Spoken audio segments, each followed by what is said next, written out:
इस वीडियो में हम बात करेंगे ओम्स लॉ के बारे में और हम ये देखेंगे कि किसी भी प्रतिरोध किसी भी रेजिस्टेंस के लिए वी आई आर इन तीनों में क्या रिलेशन बन के आता है और अंत में हम इनके लिए एक ग्राफ बनाएंगे। ठीक है, तो हमें देखते हैं।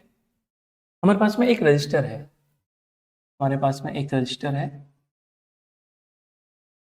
एक प्रतिरोध है और ये जो प्रतिरोध हमारे पास में है इसमें इसके दो सिरे होते हैं। मैंने पहले भी बताया था आपको कि इसके दो सिरे होते हैं। इस तरीके से हम एक सिरे को ए और एक सिरे को बी बोल सकते हैं।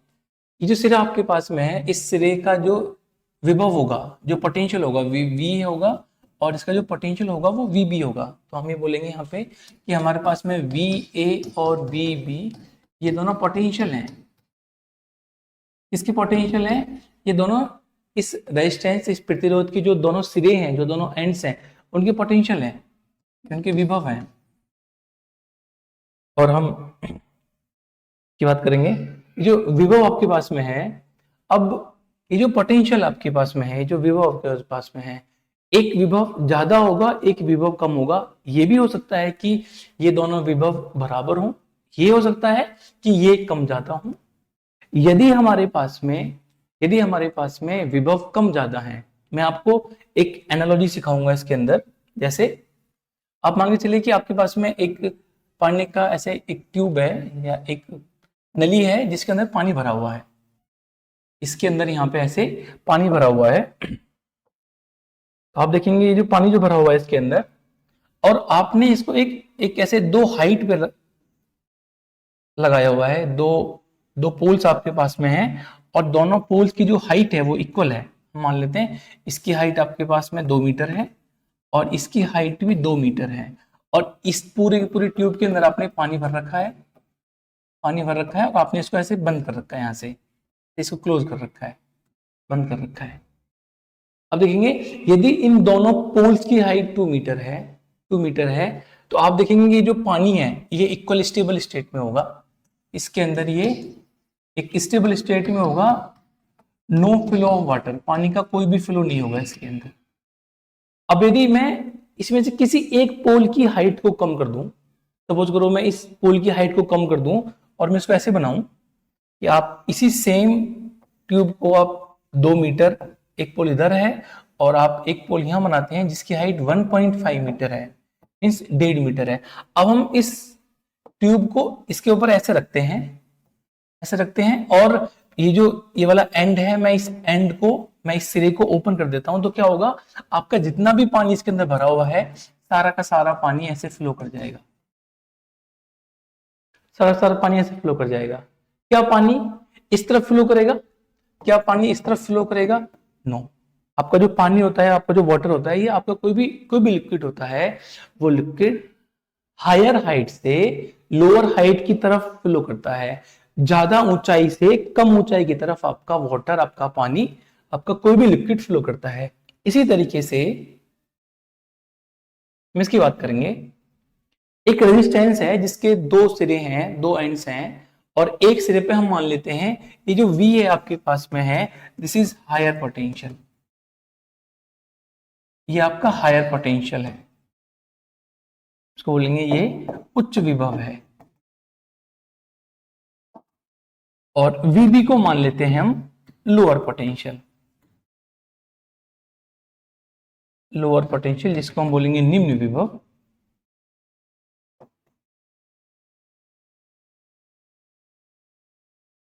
अब क्या होगा हमारे पास में, यदि इन दोनों के पोटेंशियल अलग अलग हैं, यदि इन दोनों के विभव VA और VB अलग अलग हैं और VA की वैल्यू को बोलने हम ज्यादा है, VA की value VA is greater than VB।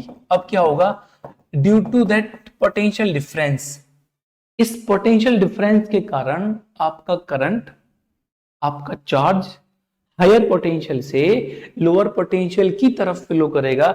जिस तरीके से हमने यहां पे ये देखा कि जिस तरफ हाइट ज्यादा है और जिस तरफ हाइट कम है, आपका पानी ज्यादा हाइट से कम हाइट की तरफ फ्लो करता है। उसी तरीके से हम यहाँ पे बात करेंगे कि आपका जो करंट है, आपका जो I है, आपका जो चार्ज है Q होगा, वो चार्ज आपके लिए हायर पोटेंशियल से लोअर पोटेंशियल की तरफ फ्लो करेगा। इसका मतलब है यदि यहां से चार्ज फ्लो करना स्टार्ट करेगा तो ए से बी की तरफ फ्लो करेगा। क्या कभी लोअर पोटेंशियल से हाई तरफ फ्लो करेगा? नो, कभी भी उच्च विभव से, कभी भी निम्न विभव से उच्च विभव की तरफ आपका करंट फ्लो नहीं करेगा। करंट हमेशा आपका फ्लो करेगा उच्च विभव से निम्न विभव की तरफ या higher potential to lower potential. तो देखेंगे यहां पे आपका जो आई फ्लो करेगा आर, इसको माना हमने V A point V B. किसी किसी बुक में इसको V1 V2 भी लिखा होता है, वहां पे ये मेंशन होता है, ये लिखा जाता है उसके अंदर कि कौन सा पोटेंशियल आपका हायर पोटेंशियल है, कौन सा लोअर पोटेंशियल है। हम ये मान के चल रहे हैं कि VA is greater than VB। VA का मान, VA आपका उच्च विभव है, हायर पोटेंशियल है, और VB कम लोअर पोटेंशियल है या निम्न विभव है। अब क्या होगा, अब आपका जो करंट है, इसके अंदर जो करंट फ्लो करेगा, इसके अंदर जो आई फ्लो करेगा, आई को बोलते हैं हम करंट, आई को बोलते हैं हम करंट, इसको हिंदी में बोलते हैं हम धारा या वैद्युत धारा। आपका जो आई फ्लो करेगा वो उच्च विभव से निम्न विभव की तरफ फ्लो करेगा, ये हम इसके अंदर पढ़ेंगे। अब ओम्स एक साइंटिस्ट थे,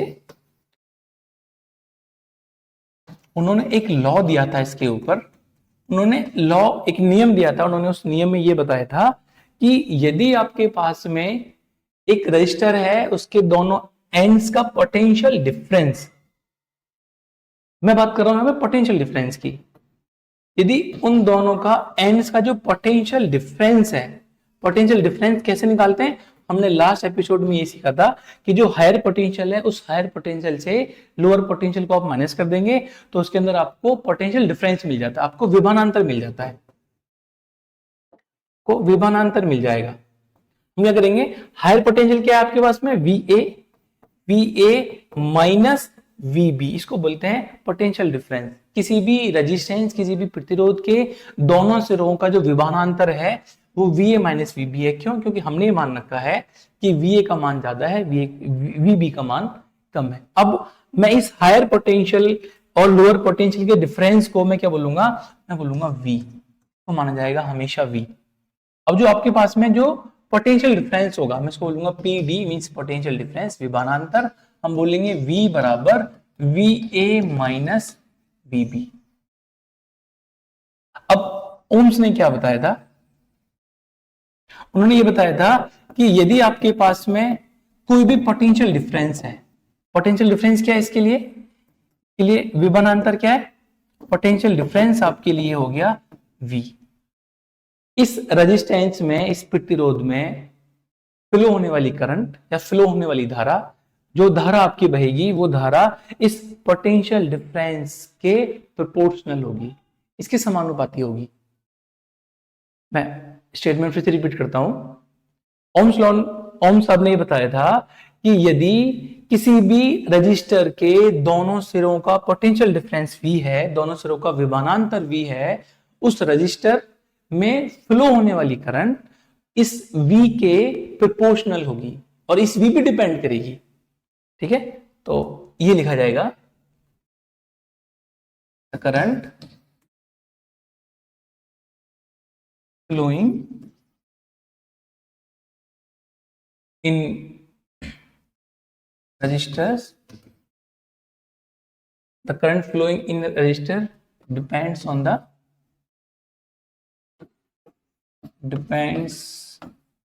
the potential difference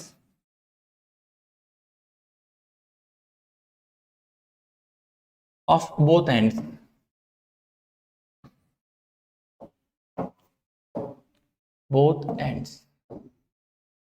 कैसे, आपके पास में एक ये रजिस्टर है R है, इसका एक सिरा VA है, इसका एक एंड VA है, VB है, आप इसको माइनस करते हैं तो मैंने बताया आपको हम V मानेंगे इसको हमेशा, potential difference is always considered as V। और जो इसके अंदर फ्लो होने वाला जो करंट है I है, ये I डिपेंड करेगा, I will be depending upon V और इसके प्रोपोर्शनल होगा, ऐसे लिखा जाएगा I प्रोपोर्शनल टू V, इस तरीके से लिखा जाएगा। ठीक है, इसको मैं हिंदी में लिखता हूं, का जो प्रतिरोध में बहने वाली धारा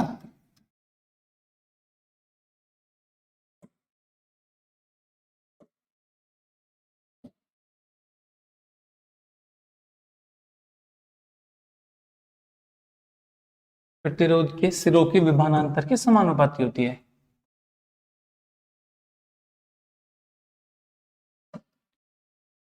प्रतिरोध के सिरों के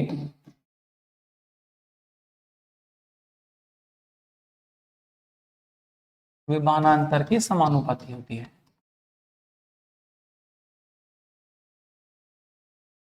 ये इसका मतलब है। में कैसे आर बनाएंगे, इसका पोटेंशियल V है, इसका विभव V है, इसका विभव VB है। हम इसका पोटेंशियल डिफरेंस निकालेंगे, इसका विभानांतर निकालेंगे। V बराबर VA माइनस VB होगा और I समानुपाती होगा V के, ये लिखा जाएगा। ठीक है, ये ओम्स निकालता है। हम इसको दूसरे तरीके से देखें, यदि ऐसे देखें कि किसी भी प्रतिरोध में, किसी भी आपके रेजिस्टर में फ्लो होने वाली जो करंट है वो V पे डिपेंड करती है। आप इसको एक बार उल्टा देखो। एक बार यदि मैं आपसे बोलूं कि इसके अंदर यदि I फ्लो कर रही है, कोई भी करंट फ्लो कर रहा है, तो जो करंट होता है ये हायर पोटेंशियल से लोअर पोटेंशियल की तरफ फ्लो करता है। तो हम इसको ये बोलेंगे कि V समानुपाती होगा I के, और हम बोल सकते हैं V प्रोपोर्शनल टू I। या तो आप करंट के लिए बोल दीजिए या वोल्टेज के लिए बोल दीजिए कि किसी भी रेजिस्टेंस के दोनों एंड्स का पोटेंशियल उसके अंदर फ्लो होने वाले करंट पे डिपेंड करता है। ठीक है, तो आप या तो ये बोल सकते हैं या ये बोल सकते हैं। ठीक है, तो हम ये फाइनली ये मान लेते हैं कि आपके पास में एक R है, इन दोनों एंड्स का पोटेंशियल डिफरेंस आपके पास में V है, और इसके अंदर करंट फ्लो करती है I। मैं इसको बोलूंगा, हम एक ट्रायंगल बना लेते हैं। एक ट्रायंगल हमारे पास में है और इस ट्रायंगल को मैं बोलूंगा VIR triangle, VIR triangle. Okay, एक पैरामीटर V है, एक पैरामीटर I है, एक पैरामीटर R है। ओके, अब ओम्स ने हमें बताया कि I प्रोपोर्शनल टू V होती है, और हम बोल सकते हैं V प्रोपोर्शनल टू I होगा। अब जब हम ये प्रोपोर्शनल और समानुपाती का साइन हटाते हैं, चिन्ह हटाते हैं, तो क्या होता है, एक कांस्टेंट आता है, और इस कांस्टेंट की वैल्यू हमारे पास में V is equal to R। R एक कांस्टेंट होगा और यहाँ पे I ये, और R जो होगा हमारे पास में एक ही कांस्टेंट होगा, एक ही नियतांक होगा, एक ही नियतांक होगा, और इस नियतांक को हम बोलते हैं प्रतिरोध और रेजिस्टेंस। हम इसको क्या बोलेंगे। ठीक है, तो ओम का जो नियम हमारे पास में है वो ये होता है, ओम रूल हमारे पास में होता है V बराबर IR। जो पोटेंशियल डिफरेंस होगा दोनों एंड्स का, वो उस रजिस्टर की जो वैल्यू होती है R और उसके अंदर फ्लो होने वाले करंट के प्रोडक्ट के बराबर होता है। हमसे ये एक्सप्लेन करने के लिए आता है कि एक्सप्लेन द ओम्स लॉ, तो उसके साथ साथ में हमें VI ग्राफ भी बताना पड़ता है। VI ग्राफ का मतलब है कि V और I में किस तरह का ग्राफ बन के आता है। ठीक है, हम जैसे मान लेते हैं आपके पास में एक रजिस्टर है, एक रजिस्टर R है, और इसका जो पोटेंशियल डिफरेंस है, वो जो विभानांतर है वो V है, और इसके अंदर फ्लो होने वाला जो करंट है वो I है। आपको पता है according to Ohm's law V is equal to IR। R एक कांस्टेंट वैल्यू होती है, R एक कांस्टेंट वैल्यू होती है। हम यहाँ पे क्या करते हैं, एक R अपनी तरफ से कोई कांस्टेंट वैल्यू मान लेते हैं, माना let's R is equal to 5 ohm. हमने ये अपनी तरफ से कंसीडर कर लिया 5 ओम। अब हम क्या करेंगे, हम डिफरेंट वैल्यूज के लिए R की डिफरेंट वैल्यू, I की डिफरेंट वैल्यूज के लिए V निकालेंगे, V की डिफरेंट वैल्यूज के लिए I निकालेंगे। ठीक है, हमने R कांस्टेंट कर लिया, R का मान हमने मान लिया 5। ओके, तो अब हम एक टेबल बना लेते हैं। हमें पता है V बराबर IR आपके पास में है, V बराबर IR, आपने R को मान रखा है 5 ओम, तो आप बोलेंगे V बराबर 5I। ओके, तो हम एक टेबल बना लेते हैं V I, और R पता है आपको, R आपके पास में कांस्टेंट है विच इज 5 ओम। I किस में आएगा, एम्पेयर में आएगा, ये वोल्ट, पोटेंशियल डिफरेंस वोल्टेज होगा। अब देखो हमें I निकालना है, I बराबर आप बोलोगे V अपॉन 5। लेट्स अब V का मान 5 मानो, पोटेंशियल डिफरेंस, दोनों एंड्स का जो पोटेंशियल डिफरेंस है वो 5 मान लो, तो आई कितना बनेगा आपके पास में, आप देखो, आप बोलोगे आई बनेगा 5/5 which is 5/5 which is 1 ampere. यदि मैं v की वैल्यू को चेंज कर दूं, मैं सेकंड केस में v इक्वल टू 10 मान लूं, तो क्या होगा, आप बोलोगे 10/5, यहाँ पे 10 पुट करोगे, 10/5 विच इज 2 एम्पियर। आप 15 मान लो, आप बोलोगे 15/5 विच इज 3 एम्पियर। आप 20 मान लो, आप बोलोगे 20/5 विच इज 4 एम्पियर। आप 5 मान लो, आप बोलोगे 25/5 इक्वल टू 5 एम्पियर। देखो एक हमने टेबल बना ली जिसमें जहां पे डिफरेंट वीज के लिए, डिफरेंट पोटेंशियल डिफरेंस के लिए, विभवांतर के लिए आपके अलग अलग धारा की वैल्यू आ रही है। 5 पोटेंशियल डिफरेंस है, 5 वोल्टेज पोटेंशियल डिफरेंस है, करंट आपके पास में 1 एम्पियर आ रहा है। 10 के लिए 2 वैल्यू आ रही है, 15 के लिए 3 आ रही है, 20 के लिए 4 आ रही है और 25 के लिए 5 आ रही है। अब हम क्या करेंगे, अब हम इसके लिए एक ग्राफ बनाएंगे जिसको हम VI ग्राफ बोलते हैं। VI ग्राफ, VI ग्राफ कैसे होगा, आप इस एक्सिस पे हम रखेंगे I, हम इस एक्सिस पे रखेंगे V।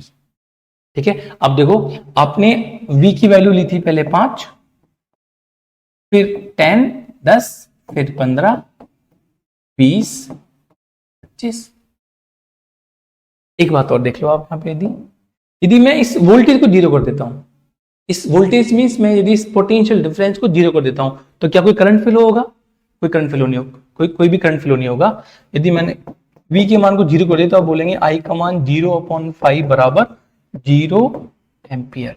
यदि आपका पोटेंशियल डिफरेंस बराबर है, जैसे हमने बात करी थी, यदि आपकी दोनों हाइट सेम है तो आपका पानी फ्लो नहीं करेगा। ऐसे ही आपको जो पोटेंशियल डिफरेंस है वो 0 है। पोटेंशियल डिफरेंस 0 का मतलब है कि आपके पास में दोनों एंड्स का पोटेंशियल सेम है, तो कोई भी करंट फ्लो नहीं करेगा। आप देखो, हम यहां मान लेते हैं 1, 2, 3, 4, 5, 6, 7, ये इसकी वैल्यू एम्पियर में हो, इसकी वैल्यू वोल्टेज में होगा। देखो 5 पे वैल्यू कितनी आ रही थी, 1 वैल्यू आ रही थी, 10 पे 2 वैल्यू आ रही थी, 15 पे 3, 20 पे 4 एंड 25 पे 5 वैल्यू, ऐसे वैल्यू आ रही थी। आप देखो ये ऐसे वैल्यूज आपके पास में। अब हम इसका ग्राफ बना लेते हैं। हम इसका ग्राफ बनाएंगे, देखो आपका ग्राफ एक ऐसे बनेगा और एक स्ट्रेट लाइन में ग्राफ बनेगा। तो ग्राफ होगा आपके पास में वो एक स्ट्रेट लाइन में ग्राफ होगा, उसको बोलते हैं हम स्ट्रेट लाइन, एक सीधी रेखा बनेगा। तो ओम्स लॉ के लिए यदि R फिक्स है हमारे पास में, R फिक्स है हमारे पास में, तो हम क्या बोलेंगे कि आपका जो ग्राफ बनता है वो एक स्ट्रेट लाइन बनता है। और इसका स्लोप क्या होगा, स्लोप की बात करते हैं, या हम इसको बोलते हैं, इसको बोलते हैं प्रवणता, हिंदी में बोलते हैं इसको प्रवणता। इसका जो प्रवणता होगी वो R होगी, जो वैल्यू है आपके पास में वो उसकी प्रवणता होगी R, और ग्राफ ऐसा बनेगा। ठीक है, और ये जो ग्राफ है या ये जो ओम्स लॉ हमारे पास में होता है, इसकी एक मेन इंपॉर्टेंट कंडीशन होती है।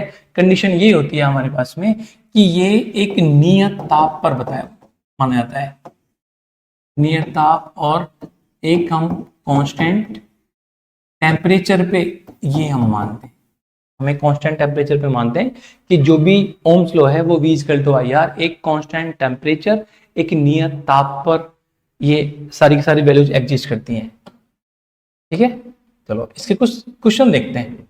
हम ये देखते हैं कि हम इसको अप्लाई कैसे करेंगे। ओम्स का नियम आपको समझ में आ गया होगा, ठीक है, आपको ग्राफ समझ में आया होगा। यदि आपसे एग्जाम में ये पूछा जाता है कि आपको ओम्स का नियम एक्सप्लेन करना है कि ओम के नियम की व्याख्या कीजिए या एक्सप्लेन द ओम्स लॉ, आप ओम्स का नियम लिखेंगे, डेफिनेशन लिखेंगे, साथ साथ में आप ग्राफ जरूर बनाएंगे। ये ग्राफ भी बना के आएंगे एग्जाम के अंदर। ठीक है, अब हम कुछ क्वेश्चन देखते हैं, कुछ इसका हम एप्लीकेशन देखते हैं कि हम इसको अप्लाई कैसे करने वाले हैं। क्योंकि यदि हमें ओम्स का नियम समझ में अभी नहीं आया तो हमें पैरेलल सीरीज कॉम्बिनेशन कभी समझ में नहीं आएंगे। ठीक है, तो हम इसके लिए कुछ क्वेश्चन देख सकते हैं। यदि हमें ये दे रखा है कि हमारे पास में एक रजिस्टर है जिसके R 5 ओम है, इसके एक सिरे का पोटेंशियल 10 वोल्ट है और दूसरे सिरे का पोटेंशियल 5 वोल्ट है, आप बताएंगे इसके लिए आई का मान कितना आएगा, आई कितना आएगा, चेक करेंगे। सबसे पहले हम इसको अप्लाई कैसे करते हैं, आप देखो एक सिरे का पोटेंशियल 10 है, एक का 5 है, एक का विभव 10 है, एक का विभव 5 है, और आर का मान, आर की वैल्यू 5 है। आपका पोटेंशियल डिफरेंस कितना बना, आपका विभानांतर कितना बना सिरों का, आपका सिरों का विभानांतर 10 और 5। आप बोलेंगे पोटेंशियल डिफरेंस या वी की वैल्यू बनी 10 - 5 = 5। अब हमें ये 5 से मतलब है, हमें 10 और 5 से मतलब नहीं है, कि जितना पोटेंशियल डिफरेंस बन के आ रहा है उससे मतलब है हमें। अब क्या होगा, हमारे पास में पोटेंशियल डिफरेंस 5 है, हमें पता है V = IR होता है, V = IR। V कितना आ रहा है, पोटेंशियल डिफरेंस कितना आ गया आपका, 5 वोल्ट आ गया। आप 5 वोल्ट पुट करेंगे, I का मान निकालना है, और R पता है आपको 5। आप बोलेंगे I = 5/5 = 1 एम्पियर। आपके इस रेजिस्टेंस के अंदर जो करंट फ्लो करेगी उसकी जो वैल्यू होगी वो 1 एम्पियर होगी, 1 एम्पियर। हाँ जी, ये समझ में आया। डायरेक्शन बताएंगे, करंट की डायरेक्शन हायर पोटेंशियल से, उच्च विभव से लोअर पोटेंशियल निम्न विभव की तरफ होगी। फिर फ्लो कैसे करेगा, इस तरफ ऐसे फ्लो करेगा, डायरेक्शन ये होगी, ठीक है जी। सेकंड केस की बात करते हैं। यदि आपके पास में ऐसे गिवन है, ये आपके पास में 10 वोल्ट है, ये भी आपके पास में 10 वोल्ट है, और ये वैल्यू है 5 ओम। अब बताएंगे कितना करंट आएगा। पोटेंशियल डिफरेंस निकालेंगे, सबसे पहले पोटेंशियल डिफरेंस विभानांतर निकालेंगे, V की वैल्यू बनेगी 10 - 10 = 0। कोई पोटेंशियल डिफरेंस ही नहीं है, यदि पोटेंशियल डिफरेंस ही नहीं है आपका करंट फ्लो करेगा ही नहीं। जिस तरीके से पानी के जो दोनों पोल्स की जो हाइट है वो 2 मीटर 2 मीटर थी, तो पानी फ्लो नहीं करेगा। उसी तरीके से यदि पोटेंशियल डिफरेंस सेम है, यदि पोटेंशियल डिफरेंस 0 है और दोनों एंड्स का पोटेंशियल सेम है, तो आपका कभी भी करंट फ्लो नहीं करेगा, no current, I = 0। Third case देख लेते हैं। ये वैल्यू 10 वोल्ट है और ये आपके पास में -5 वोल्ट है। अब बताएंगे इसके अंदर कितना करंट फ्लो करेगा। अब पहले पोटेंशियल डिफरेंस निकालेंगे। अब देखिए पोटेंशियल डिफरेंस निकालने के लिए आप बोलेंगे V = हायर पोटेंशियल, आपका जो उच्च विभव है, कितना हायर पोटेंशियल है 10, आप बोलेंगे 10 माइनस लोअर पोटेंशियल कितना है -5, -5 तो आप यहाँ -5 लिखेंगे, विच इज -5, वैल्यू बनेगी 15 वोल्ट। आप बोलेंगे I की वैल्यू बनेगी 15/5 विच इज 3 एम्पियर। डायरेक्शन बताएंगे 3 एम्पियर। इस रेजिस्टेंस के अंदर, इस प्रतिरोध के अंदर जो I जो धारा फ्लो करेगी, जो I फ्लो करेगी, उसकी डायरेक्शन सर ये बन के आएगी। क्यों? क्योंकि उच्च विभव से निम्न विभव की तरफ I फ्लो करेगी, जिसका मान, जिसकी वैल्यू 3 एम्पियर होगी। ठीक है, तो आपको ये, आई होप कि आपको ओम्स लॉ समझ में आया होगा। Thank you so much.